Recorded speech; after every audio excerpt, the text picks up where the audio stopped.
Thank you, everyone, for coming today.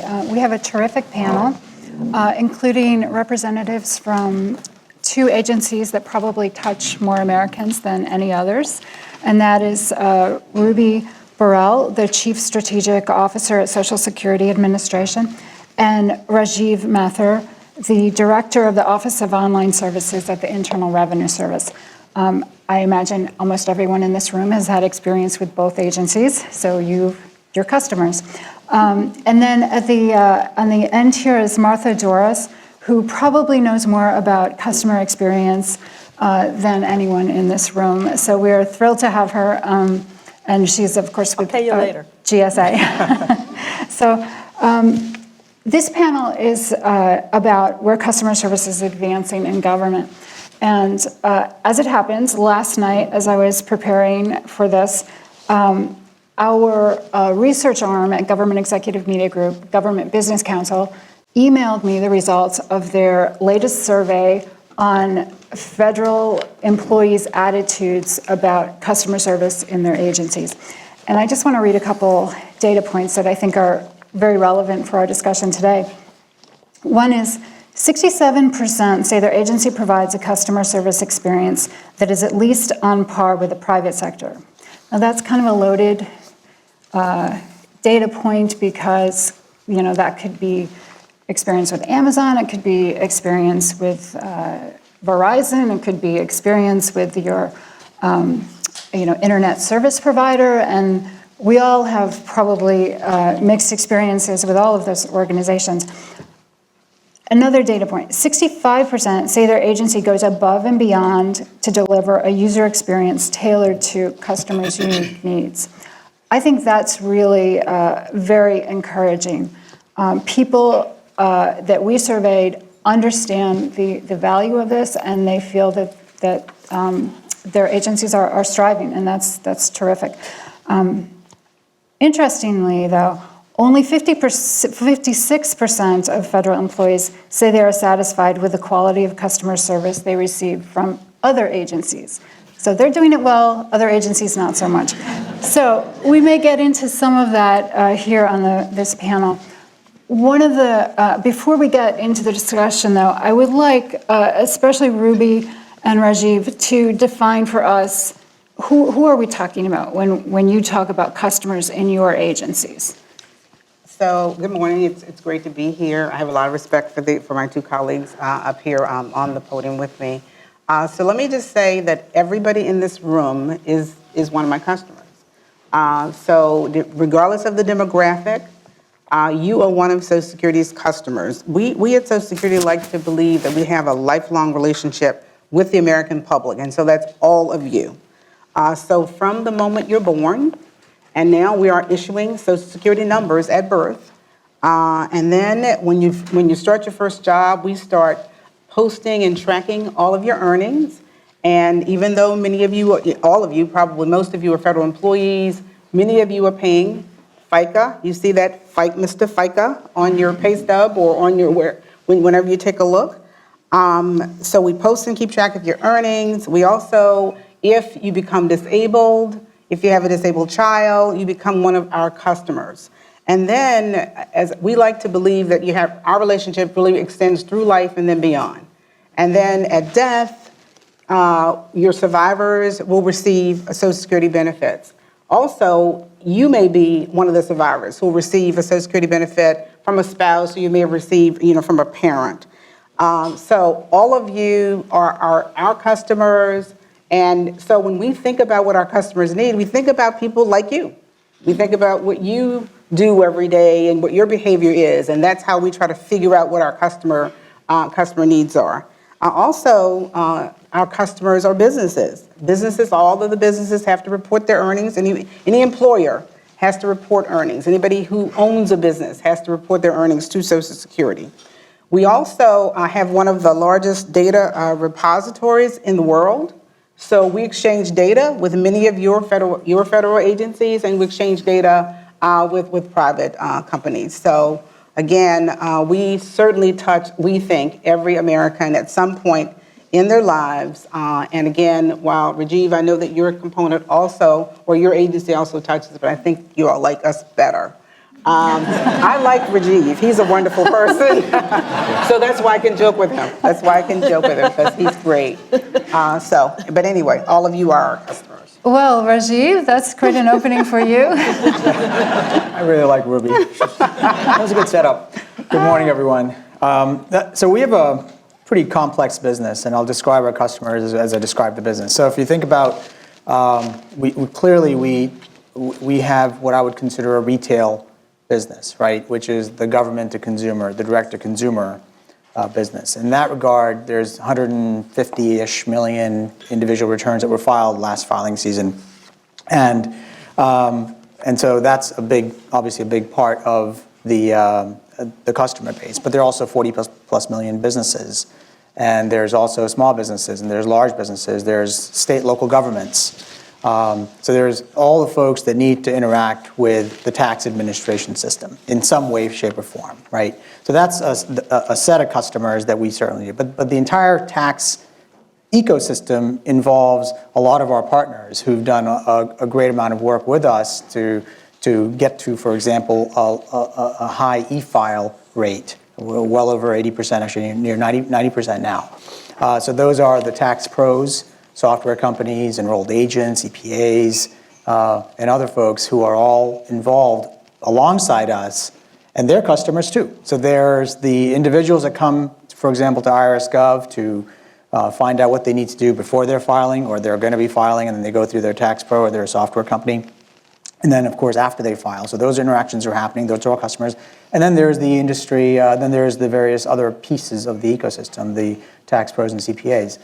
That's on the tax, and that's on the tax administration side. There's also agencies that we are dealing with as customers. And so when it comes to the Affordable Care Act or other kind of programs, we're dealing with at an agency-to-agency level. We have to interact with them. So that's on the tax administration side, and somewhat on the non-tax side. There's also a lot of customers that come to us that have nothing, that have no.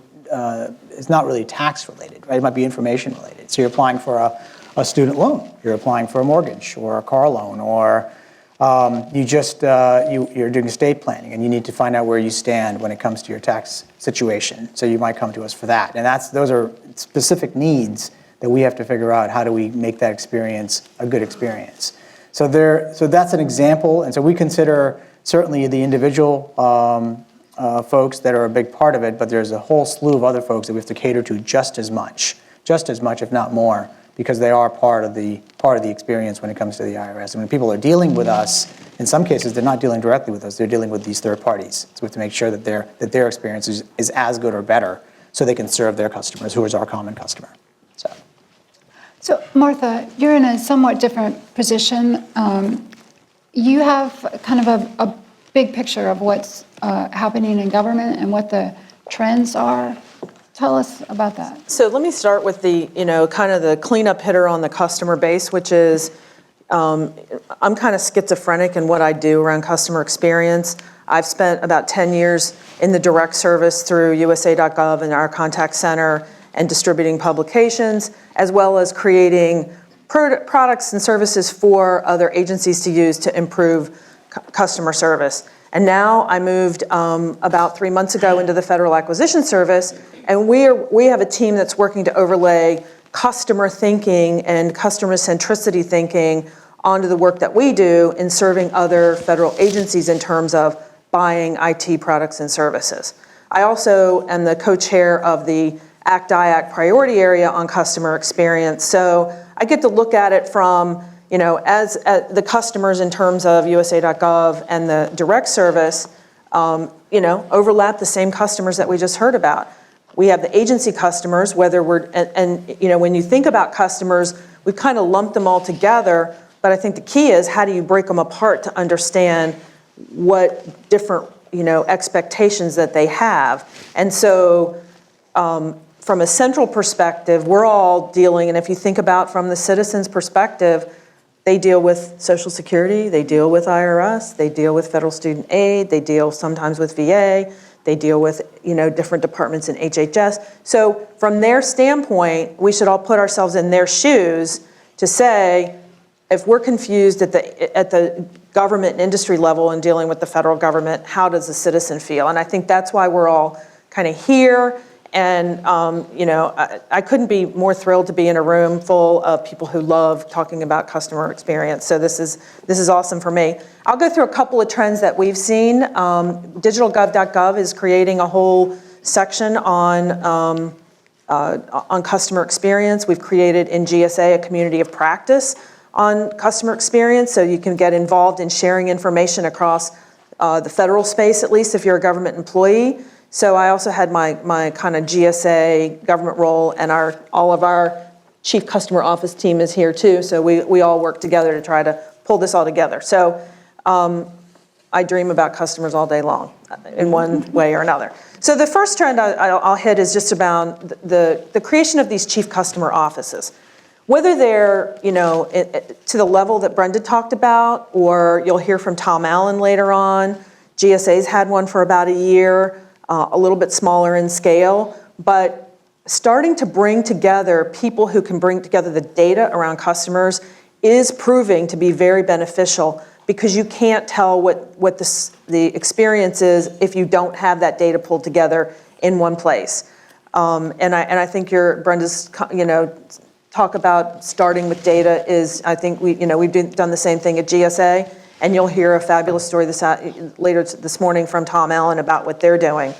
The integration and the consolidation of that single experience, whether it's with VA and how many contact centers and websites they have, or student aid, everybody's starting to see you can't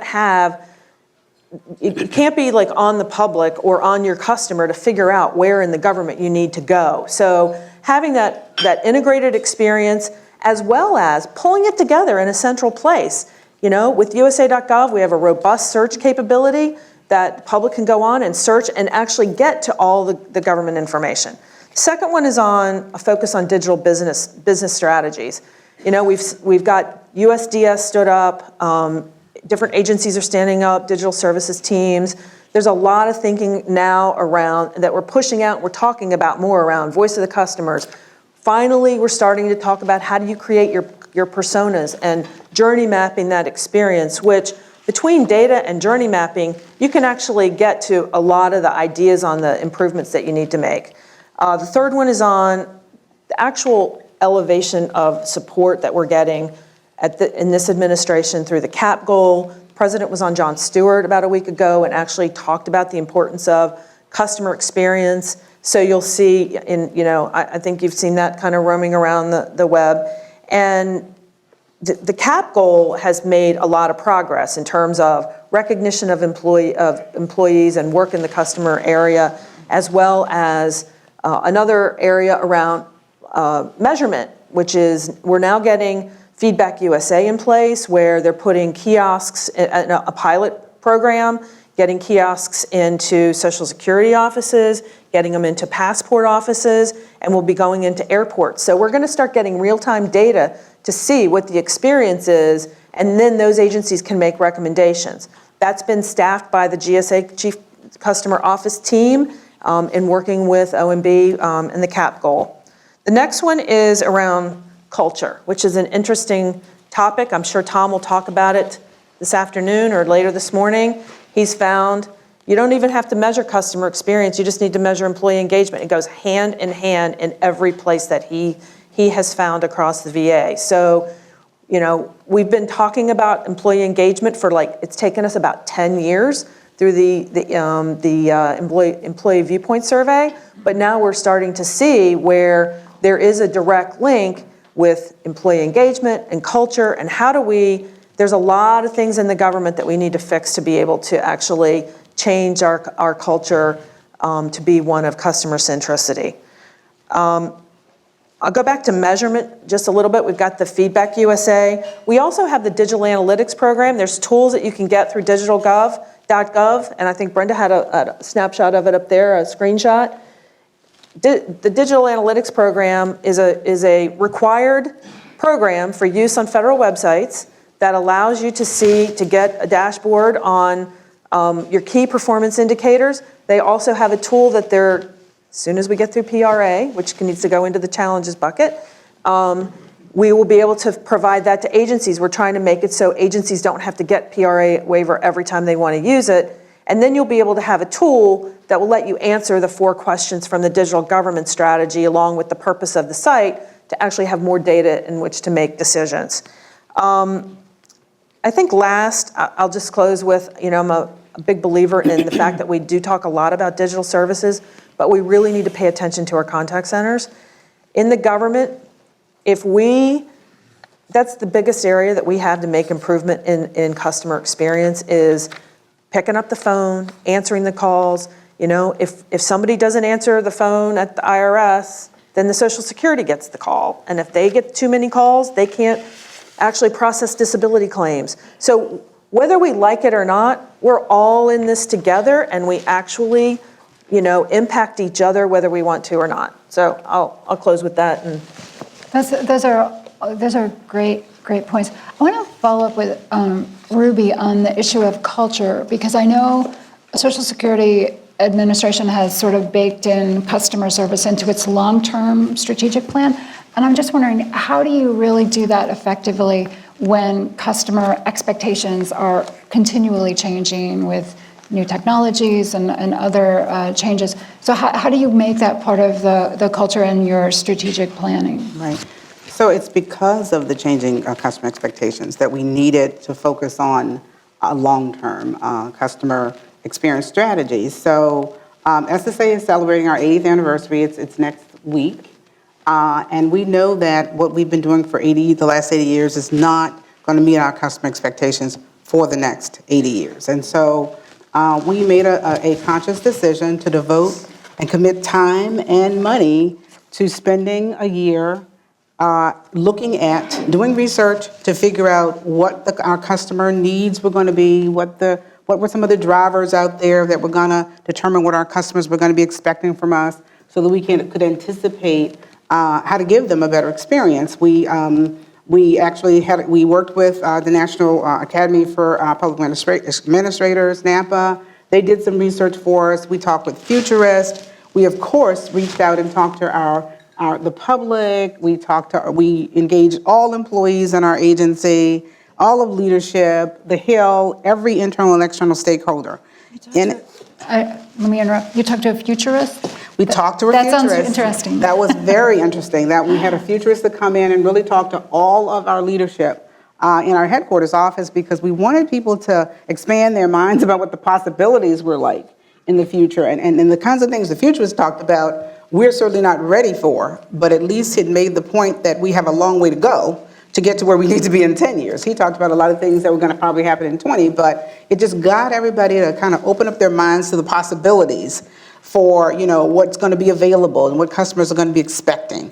And so we spent a lot of time on this. It was a huge commitment. SSA is really, we say we have customer service in our DNA. I mean, I started out of college as a frontline employee, claims rep, which really was the best job I've had at the agency, because I got a good understanding about what it meant. I really understood the customer experience at that point. I was certainly not journey mapping, but I experienced it. I knew that exactly how customers were feeling. I could tell when they had a good experience. I could tell when they had a bad one, and it was just so satisfying. And so I really devoted my career then to either directly serving the customer or serving those folks who serve the customers. And so this is really a passion of mine. So anyway, I led this effort at the agency where we committed a lot of time and money into deliberately figuring out what our customers are going to be expecting from us by, again, listening to them, listening to a lot of other folks, doing some research. And then we came up with what we call our Vision 2025. I invite all of you to check our website out. It's on our website, on the Social Security, www.socialsecurity.gov website. And the first goal in that vision, after all of the listening and gathering all of the data and looking at all of the themes and what everybody agreed, including the customers, would be important, the first goal is superior customer experience. So that is, we've now branded ourselves in this vision by saying, this is our main goal. That this is the goal that will inform everything else in our vision and everything else that we do is the goal of superior customer experience. So there are a couple of other goals. We had 3, superior customer experience, and then exceptional employees and innovative organizations. So we really see ourselves as having exceptional employees in an innovative organization delivering superior customer experience. So now that we have all of this information that we have, and to your question about how do you address customer experience with the changes in technology, certainly part of the research showed a lot of the technological trends. Whatever there's no way we can plan today what the technology is going to look like. In some cases, even tomorrow, but certainly not in 10 years. So what we did was try to look at what we know today, look at customer behavior, and then try to anticipate what kinds of services and what kinds of choices we could give them. So the centerpiece of our vision is customer choice. So what we're doing is we are trying to just give our customers several channels to interact with us, and we're trying to make sure that we do whatever we can, use the technology, use customer-centric technology to make sure that the interaction is safe, secure, convenient. We're really trying to move as much as possible towards digital services because that's what customer behavior tells us we need to do. We certainly are getting a lot of pushback from a lot of places about that, saying that some of our customers are not ready for that. That's not what the data shows. We have customers, one of our main programs is retirement. Right now, 53% of the seniors who file for retirement file online. 75% of the folks who file for Medicare file online. And 50% of the folks who file for disability file online. So the customer's behavior is telling us that they are ready to move and they're just looking for us to come up with some really good services that are convenient and safe. And so, that is the way that we're addressing it. So we do have, we have the vision, we have a critical path roadmap where we have lots and lots of steps we're going to take. The first step is going to be, one of the first steps is we are developing a comprehensive customer experience strategy so that we can learn some more about our customers. We know a lot about them, but we need to do this in a more strategic and structured way. So we feel like we really have shown our commitment to this, and everybody at our agency understands that commitment because of the way we involved everyone at the agency. So, Rajive, I know you've done a lot of research about what your customers want, where they are. Tell us a little bit about that and what you've learned. And Sure. Let me quickly comment one thing on the culture piece, which is that I mentioned, you asked the original question about who your customers are. Our employees are a big part of our customer base. In fact, I was remiss in not mentioning them because I think first and foremost, they are a big part of the future. And as we went through the process of looking at what the nature of demand is for us, why are people calling us? Why are people visiting us? Why are they writing to us? Why are we writing to them? Our employees, our frontline employees, they know. They know what the pain points are, and they know what the needs of the customers are, and they actually, because of the mission of the IRS and the passion that they have, they actually know what needs to be done. So I'll comment on the how do we know our customers, but I think that the culture piece and the employee piece is a big piece of it. And what Brenda said near the end about go faster, I wrote this down, go faster alone and go further together, it's hugely important. I'm going to take it back because I think that is the essence of getting to a new digital future for us, right? And the first few years of our group's existence within the IRS was very much alone to kind of rub two sticks to get the fire started, right? But to really get it to stick, it has to be broad-based, it has to be together, and it is slower, right? It's way slower, but it has to be that way. So the nature of demand was important. So how do we know our customer? We looked at across all our channels and said, how are people touching us today? How are we touching them? How are they touching us? Over, this is relatively older data now, but 700 million touches a year across 16 or 17 different clusters of service, all right? And those clusters of service, and so the nature of demand, we generate our own demand. In that regard, and I say this internally to folks, we're not selling toothpaste. We're not trying to sell a consumer product, but the product we are selling is tax information, and tax information that's relevant to a taxpayer. So how do we give them the confidence, and just like Home Depot sells you do-it-yourself information, how do we give them confidence to be able to deal with the tax administration system so they can do what they need to do because they want to do the right thing? So the 16, 17 clusters of service were things like billing and payments, tax assistance. So which form do I need to file? Which publication should I access? Do I file? What's my my filing status? Should it be, for example? The other clusters of service were things like business information, business law, tax information. Individual assistance, of course, also includes information on my account. Where do I stand? A lot of our interactions as you're in the pre-filing stage, before you're filing, is all about where do I stand, what did I do last year so I can now file an informed tax return for this year. So we found 700 million touches. A lot of them, 90 plus million were billing and payments related. A lot of them were, 10 to 12% were all about, I know I have to pay. I just want to know the exact number so I can write a check. By the way, writing a check is also, how do you migrate them to a digital payment approach? But how do I make the right payment so I don't have any more penalties? And that's such a simple question. They've already agreed, they want to pay, they just want the right number. So that's an example of, can we provide them the right digital experience, quick and dirty, to just be able to do something and in a secure way. So we did a full scan. We have a ton of data. It started with data to see what the clusters of service are, and then drill deep within each area, and then said which of these touch points can actually be migrated to digital.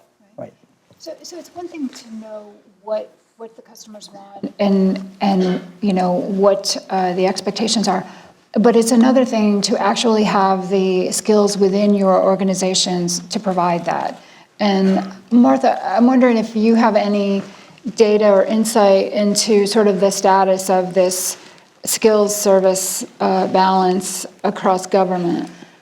We haven't done anything specifically. I think that a lot of the programs we've started now are intended to help inform, educate, and give those skills. I mean, whether it's the community of practice that has like 450 people on it, to be able to, all of us, go out and say, has anybody used this, either this, technology or this kind of approach, that then they'll get feedback. So I think forums like this are intended to just make people aware that they need to actually increase those skills. I think that agencies are starting to, train people in these areas. There's a lot of, things out there in terms of like the personas and journey mapping. When we started at GSA, it was like, what did they say on the Forrester website? They said number 1, number 2, number 3. There's also, actually, Mary Ann Monroe is here, and her team with the EIG program just created a toolkit for Voice of the Customer. So that's going to be out soon. That's going to give you all kinds of products and materials to be able to know, okay, that first phase, understanding your customer, what's everything out there that's available. So at GSA, we are trying to put together all those products and services that will help improve not just education and awareness, but skills. We do speaker series where we brought in the Nationals customer experience person. We had Brenda on and do a webinar. Anybody's welcome if you want to share your expertise or knowledge to try to just get people through it. I think, when we were talking about Brenda's thing, it's like I said, people really want to know, like, where do you start? Like, how do you get this thing started? And so that story that she shared, I would assume, is going to touch a lot of people to go back and say, here's what we need to do. So some of it's just, we're still in the awareness stage, but I think that we are improving, and as we learn more, we're kind of sharing it through those things, as well as in the ACT-IAC priority area, we're going to be looking at how to take that on too. Right. We're going to open this up to questions. So I think there are microphones on either side. So please, now's your chance. You've got 3 experts here. And many more in the audience. So, okay, well, while we're waiting for folks to line up, Did anyone else want to comment on that, the skills? Ruby or Rajive, do you have a plan to make sure you've got people with the skills they need? Sure. I think the skills piece is huge. And so how we are thinking about it, so our group, the online services group, was the first instance of a digital services group within the agency, right? Focused on how do you get to a new digital future. And so some of the functions we created that existed in some way, shape, or form, but weren't called out were things like an online editorial group. So when our product, if you will, at the end of the day it's the experience, but it's also, if you think about it simplistically, it's a web page, and the web page has on it words, and it has on it some sort of transactional app, or it may not. It has a nice design. It's and of course, anytime you click on anything, there's analytics underneath, there's data underneath. So we created functions to support the delivery of that, and then there's a lot of technology behind that, right? But from the business side, we created product management, online content editorial, web analytics, user experience and design, and there's also a kind of a separate technology function that sits alongside that. So those are key functions. Now they're within a silo at this point, right? But they need to be sprinkled across the entire agency and all the different business units and all the operating divisions, and they need to be done in a way that those folks, the other operating units, can actually absorb them in the fabric of their operations in this new digital world. That's the challenge. That's the culture piece. That's the skill. How do you adapt something from the outside to the government? And so that's the challenge. Finding them is I think, not been that hard, because I think a lot of good people, we have a lot of good people who actually have skills in this area, but also getting them on board is also, but hiring them, of course, is the problem, but finding them is not, in my opinion at least. I think also the 18F team that's been created that's kind of reimbursable in GSA is a set of, has the digital services skills that can help agencies in areas where they don't have them. Right. Just one quick comment. What we found that we have to do is to make sure that we focus on interpersonal skills and not just focus on technology skills and those kinds of things and data analytics. When we talk to the futurists, one of the things the futurists said is that, pretty soon there'll be an algorithm for everything. And so even, data analytics and all the science, the STEM occupations, in the future, those occupations are not going to be out there. You're going to be looking for people with good human interaction skills. And so we make sure that we build that into our assessment process and our communication skills into the assessment process. That's a really good point. I think too often it's taken for granted and missing. So I think we have a question. Good morning. I'm Mark Holman from the Tactile Group. I was wondering, in the authoring of these strategies and these kind of customer experience strategies that you're coming up with, how much data is enough data to kind of foster buy-in from your stakeholders, and what are some challenges that you've had in kind of adopting these strategies? Does anyone want to take that? I'll take a stab. I don't know, because what we did as we were going through developing the vision is we made a conscious decision to shift the messaging from customer service to customer experience. So that was a culture change because, as I said, we have customer service in our DNA, but a lot of time what we meant by customer service was we created a process or we improved a process based on what was best, inside. We did not do it based on what was best outside. So we did gather data, and I don't know. We gathered data that was compelling enough to show that in many cases we missed the boat. As hard as we tried, we missed the boat on what the customer really wanted. And then also it was clear that we needed to move from what we consider reality to perception. We had to worry about what the customer's perception was. And so again, I think some of our data was actually anecdotal, but it was still compelling enough. So in terms of how much data do you need, we went out, we involved everybody. We got more than half of our employees to actually weigh in. We have 53,000 employees, and we got about half of them to actually weigh in. Actually, more of them weighed in. This was the formal weigh-in. But in terms of engaging them in this effort, we had all of the employees. We had so many members of the public and advocates. So I think that data is what convinced our leadership and our employees that we really needed to change.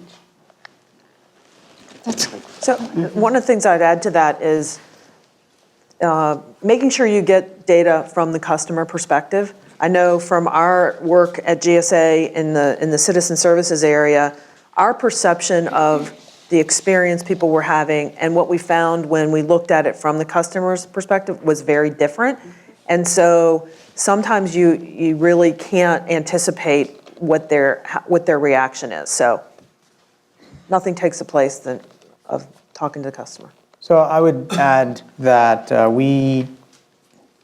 I can't believe I'm going to say this, so we looked at our data as how they're calling, why are they visiting us. So we can certainly talk to customers, but we're generating our own demand in that regard, right? And so we had a sense for what the needs were. We also have a lot of studies, the Taxpayer Assistance Blueprint.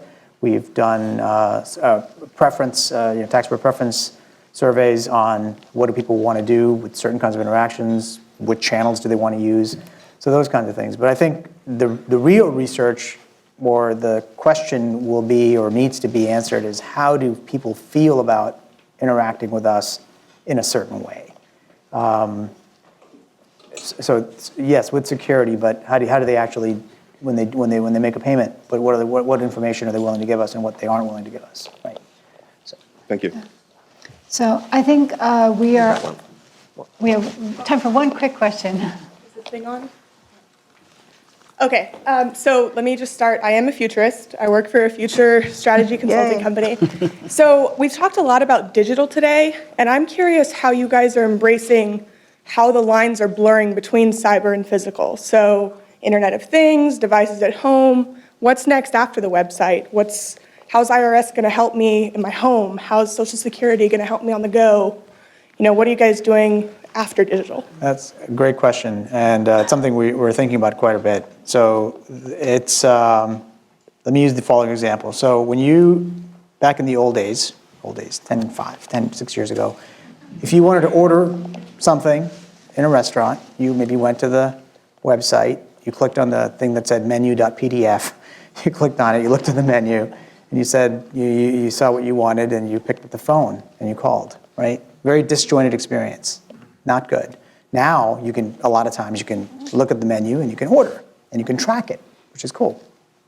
Now, when it comes to, it's not about putting up a website, web page, or an app. It has to be a full integrated end-to-end service design, and the bias is towards digital, but how do you get somebody to actually start digital and end digital? And then if they need to pop out a channel to another channel to do to whatever they need to do. It's not about less options, it's more options, but it's the right option, right? So it needs to be end-to-end, service design oriented, and we need to be able to pull that thread all the way through the organization. That's the challenge, right? So just to add to this, so I think the root of all of this is really good content, actually. I think if all of us can create, easy to read, plain language content that is in an open format, it will allow you to have the content on your website, but it will allow you to create APIs so that data can be, or that content can be pulled into USA.gov, it can be pulled into a central database. We could create a government-wide FAQ system that's open, that then all contact centers across the government could be, federated in terms of maintaining the content, making sure they're up to date, but pulled electronically through APIs with absolutely no effort at all, and then it would be accessible from all over the government. Take that into the Internet of Things, and you could have a Siri for government, or Siri could use the government content, and all you'd have to do is talk into your watch and say, where's the local Social Security office? So I think there are, we haven't put all the pictures, all the things together, but to me, creating good content that's open and accessible is the root of what we need to focus on. Then we can deliver it in any future technology platform possible. I think that's actually the perfect way to end this conversation. Thank you, everyone, and